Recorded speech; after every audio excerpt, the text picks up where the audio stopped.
So, andito ako ngayon para pag-usapan natin ang love life mo. Ay, Char! no? No, hindi. Now, alam mo naman that we are featuring stories of our OFW warriors dito sa Spain. So, Jean, we wanted to know about your stories. Taga saan ka pala sa atin? Actually, siya, taga Bacolod City ako, Negros Occidental. So, ibig sabihin, Ilongga? Ilongga. Ay, Ilongga ka, Gid. Ay, hindi, man. It was how many years ka na dito sa Spain? Actually, dito, 17 years. Exactly 17, today. okay. So, pagdating mo dito sa Spain, ano ang naging first job mo? Ang unang trabaho ko, syempre, nagtrabaho ko sa bahay. Bahay. Oo, Ilang taon? Siguro mga 5 years din. 5 years. Spanish Na- family. Spanish family siya. Mhm. Grabe. 3 bata ka agad. Ay. Syempre, Oo. newborn, no? So, Oo. yun ang naging start ko talaga. Pero, kumusta ang Spanish family? Sila naman mabait. Oo. Tinuring ka rin nilang family. Oo. Yun lang ang amo mo for For 5 years. 5 years straight yon. Straight. Well, that's good. So, for after 5 years, paano ka nakarating dito? I mean, paano ka what made you decide Ayan. na magbuntar? Okay, so that time noon kasi siya, no, syempre interna tayo, Saturday, Sunday lang yung day off natin.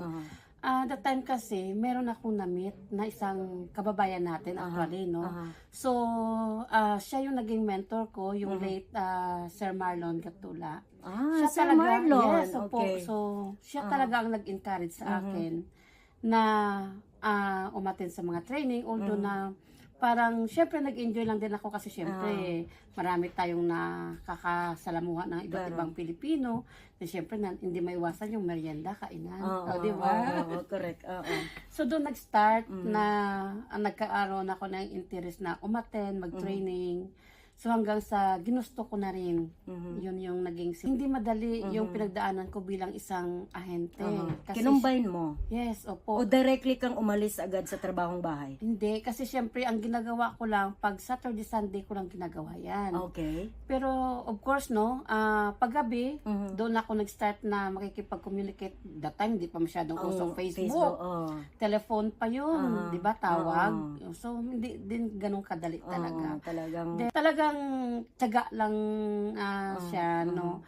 Kasi kung mahal mo yung ginagawa mo, talagang nandoon yung yung passion mo sa ginagawa mo. Yun. Ayun lang. Exactly. So, kino-combine mo trabaho sa bahay, and then nag-agent ka ng insurance.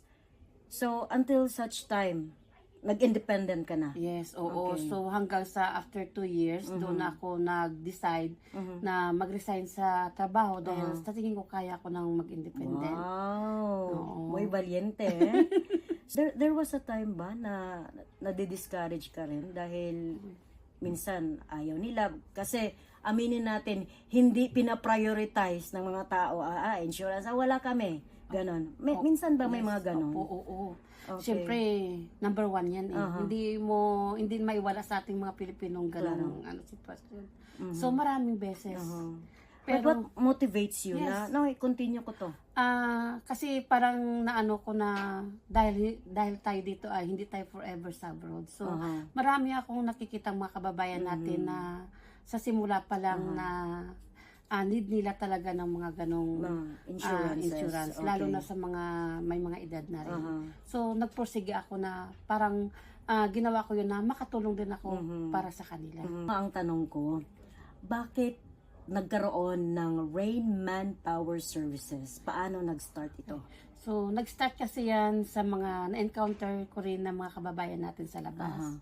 So, the time ng pandemic, alam naman natin na marami tayong mga kababayan na wala ng trabaho dahil grabe ang krisis noon. So, doon nagsimula na magtanong sila sa akin. So, doon nagsimula yung Rain Manpower talaga. Kumusta ang mga Pinoy? Kumusta sila sa paghahanap ng work? Okay. So, sa mga babae na nangailangan ng trabaho, wala naman tayong problema doon actually. No? Ang maisasuggest ko lang, kapag sa lalaki tayo, doon nagkakaroon ng problema. Oo.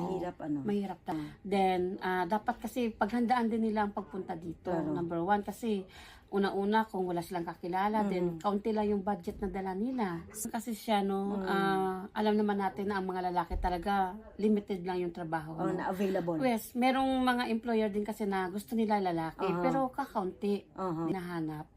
ay may ano ka, may resident ka. may Kasi, residence yes, card. opo, Oo. oo. At permiso de trabaho, of course. Permiso de trabaho tawag doon. Then, pangalawa, may driver license Driver's ka. license. Yes. So, halimbawa din na may trabaho din sila, no?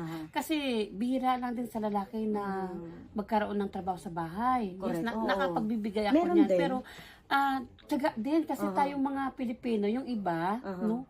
Walang tiyaga. So, lagi ko sinasabi, Oo. magtiyaga lang kayo hanggang makakuha kayo ng papel. Gusto kasi manager agad. Yes, opo. Charot. Yun. So, what about sa mga babae? Ano ang mga issues normally? Yung mga hindi nakakahanap ng trabaho? Meron din. Yes, meron. Kasi number one naman doon ang kalaban, edad. Edad. Grabe, yes. Ako. Kasi dito ngayon, no, dahil sa marami na tayong mga Pilipino na dito sa Madrid, no. O choosing na din ang Yes, mga employer. choosing na rin mga employer. Ang usually inahanap nila 30 plus. 30 plus? Yes, 30. So pwede pa ako. Char. Ay. 30 years old to 45 years old. Okay. Yeah.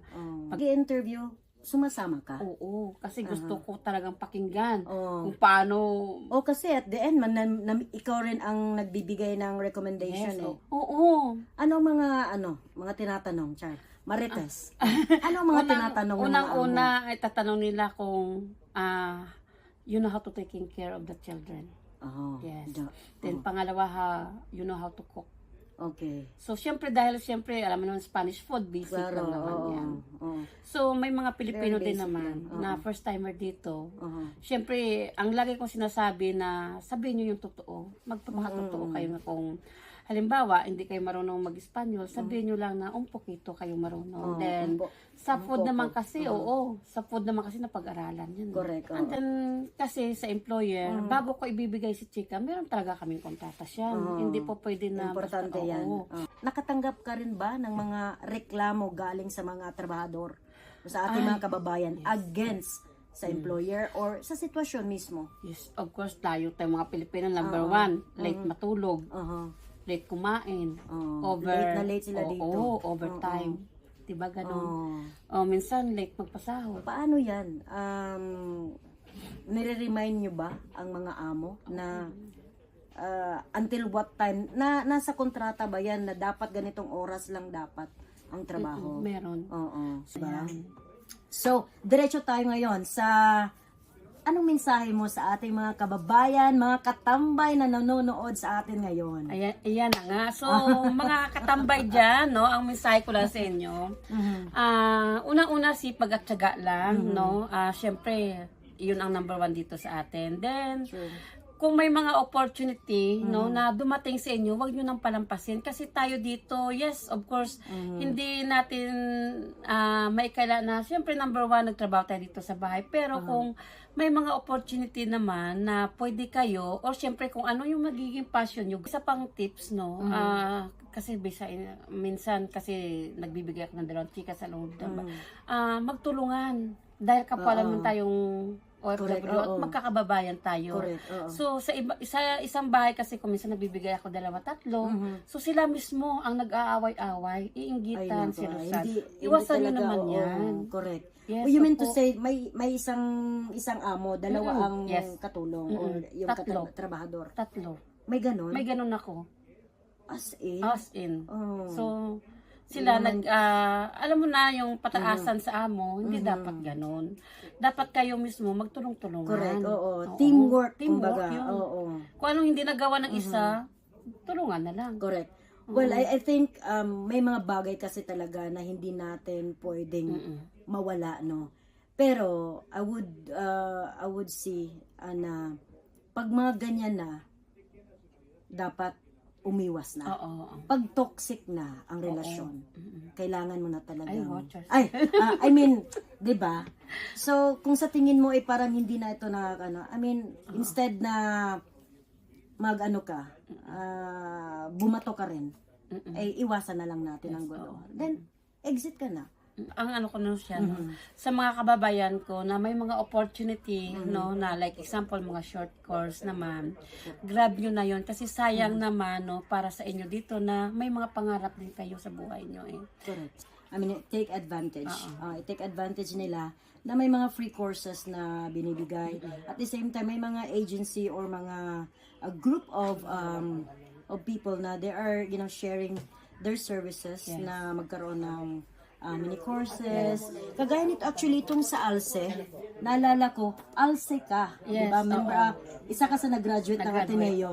So, ito nga, in fact, itong book na to, Yes. naalala ko, nandito yung story mo. Opo. Oo. Well, I mean, it's a good idea actually. Aside from sipag at tiyaga, Yes. you need to explore and discover your talent, your skills. Malay mo, dun pala talaga ang ano sa'yo. Oo. Yung pasok sa banga Oo. na ano. Hindi tayo habang buhay dito, syempre. Oh, Di ba? At saka, ano din natin na hindi habang buhay na hanggang magsisilbi lang tayo. Darating ang time na, why not? Baka negosyo din or any company just like you or ano, na gumagawa ka ng sarili mong empire. So, maraming salamat sa pag-share ng story mo. And of course, maraming salamat sa ating mga katambay na nanonood ngayon sa atin ngayon sa pag-check ng ating video. At sana ay may natutunan at nakuha kayong informasyon, no? So, ayan, kung gusto nyo or naghahanap kayo ng work, pumunta kayo dito sa Rainman Power Services. Dito lang sa may Centro de Negocios. Dito lang sa may Bravo Morillo sa Cuatro Caminos so area. Dito sa Madrid. So, Reg, Thank you, thank you.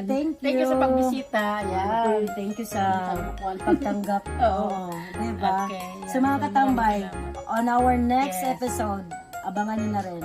Okay, thank you.